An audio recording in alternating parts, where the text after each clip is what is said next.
కొన్ని పార్టీలు బాహాటంగా మత ఛాందసవాదులకి తీవ్రవాదులకు మద్దతిస్తున్నాయి.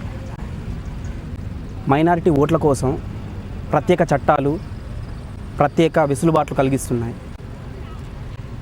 ఈ మధ్య ఒక ప్రధానమంత్రి మైనారిటీలకే ఈ దేశం యొక్క సంపద మీద మొదటి హక్కు ఉందని ప్రకటించారు.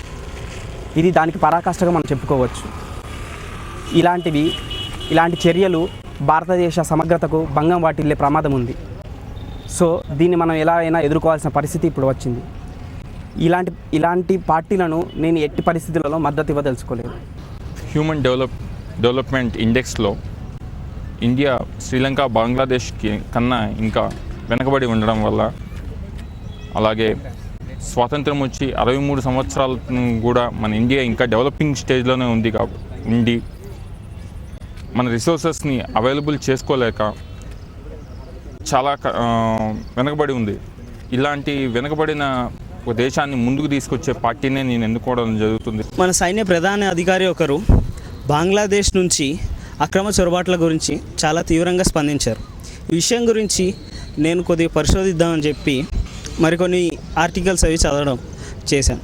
దాంట్లో ఆయనే కాక కొంతమంది గవర్నర్లు, ఇంటెలిజెన్స్ వాళ్ళు, సాక్షాత్ సుప్రీంకోర్టే దీని గురించి చాలా తీవ్రంగా స్పందించింది. ఇటువంటివి ఎంకరేజ్ చేయొద్దని చెప్పి గవర్నమెంట్కి చాలా సీరియస్గా యాక్షన్స్ ఇచ్చేసింది.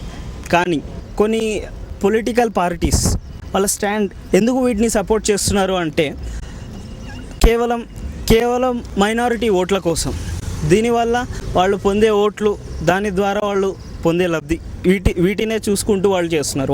వాళ్ళకి రేషన్ కార్డులు, ఓటర్ ఐడీలు ఇచ్చి వాళ్ళని ఎంకరేజ్ చేస్తున్నారు. ఇటువంటి విషయాలు, ఈ సంఖ్య దాదాపు 3 కోట్లు దాటిందని చెప్పి కొన్ని అధికారిక సర్వేలు చెప్తూ ఉంది. వీటి వల్ల మన దేశంలో టెర్రరిస్ట్ అటాక్స్ ఇట్లాంటివి చాలా ఇంక్రీజ్ అవుతున్నాయి. ఇటువంటి టెర్రర్ అటాక్స్ పైన, ఇటువంటి ఇన్ఫిల్ట్రేట్స్ పైన ఏ పార్టీ అయితే సీరియస్గా యాక్షన్ తీసుకుంటుందో ఆ పార్టీకే నేను ఓటేస్తాను.